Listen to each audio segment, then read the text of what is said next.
All right, guys, super important. If you have recently been diagnosed with cancer, there's a few things that I would like to share with you.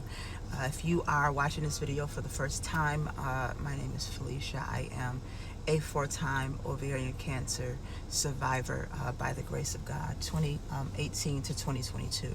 And so there are some things that I was able to learn, unfortunately the hard way, with some that almost that nearly cost me my life, and then others just, trial and errors, not detrimental. But I have availed myself to people to help walk them through if they have been recently diagnosed with cancer. And this, this is any type of cancer. I think these basic necessary things will go across the board. And so the first thing would be when you meet with your team. First of all, if you are able to take someone with you, if you don't have someone who can physically go with you, have somebody on the phone, and their job, prayerfully as a loved one or somebody that cares about you, is to be your eyes and ears, to take notes of things that you may not think to write down, questions you might think may not think to ask, because when you're in that state of mind, you can go in and out. I can't tell you how many times I've sat in the doctor's office and I just zoned out, like, wait, was like, am I for real here?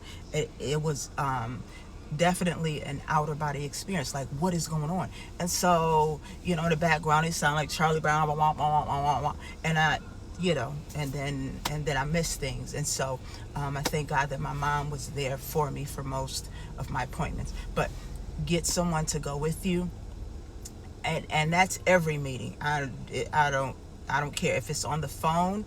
Have somebody on the other end. If it's in person, have somebody with you, or have somebody on the other end.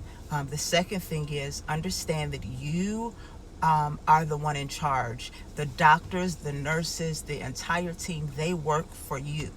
Meaning, you have to advocate for yourself. If you don't like the way that your team is behaving, go to another place, get a second opinion, ask around.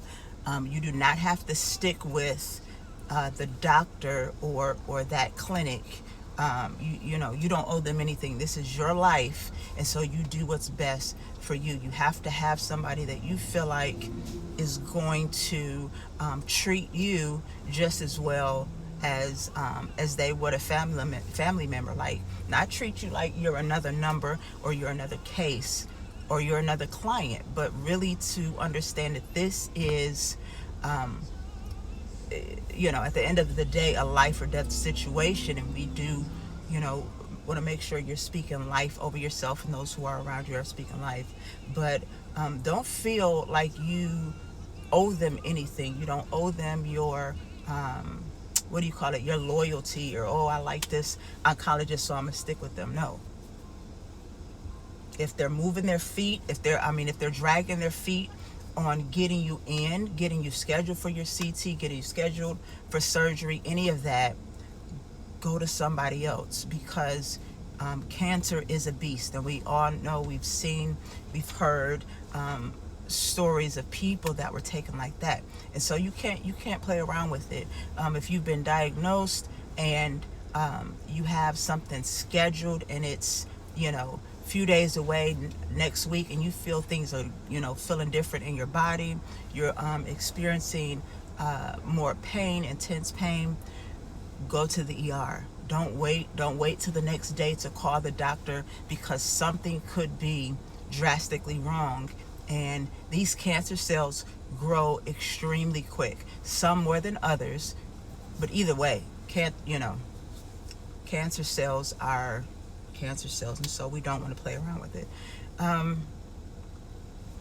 The other thing is to yeah, and I touched on it a second ago, but speak life, whether you are a believer or not. And I am a firm believer, a diehard Jesus lover, lover of God, lover of all things, Jesus. But even if you're not a believer, there are laws in the Bible that go across the board. Whether, and one of them is sowing and reaping. If you're a giver, it's going to come back to you, regardless of whether you're believe in Jesus or not. The other is life and death are in the power of the tongue. And so right away, even when you're diagnosed, don't let people speak gloom and doom over you. And I thank God that I was a part of a ministry that they made sure to tell the congregation, we're not crying, we're not doing any of that. We are speaking life over her. And so be careful who you have around you during that time. If you gotta seclude yourself, do what you have to do to keep your peace. And I hope I can get all these in 10 minutes. Oh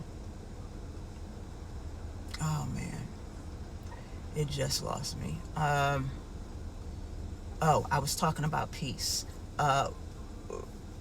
There are a lot of cancers that attach themselves to us because, and I think I did a video about this before, especially with females. When you have internal things going on that you do not deal with, it's going to manifest itself in your body somewhere. So you have to get rid of unforgiveness, get rid of bitterness. I don't care what you have to do. Go to a therapist, pray, have somebody pray with you, have somebody you have to get rid of those internal issues so that they don't wreak havoc in your body.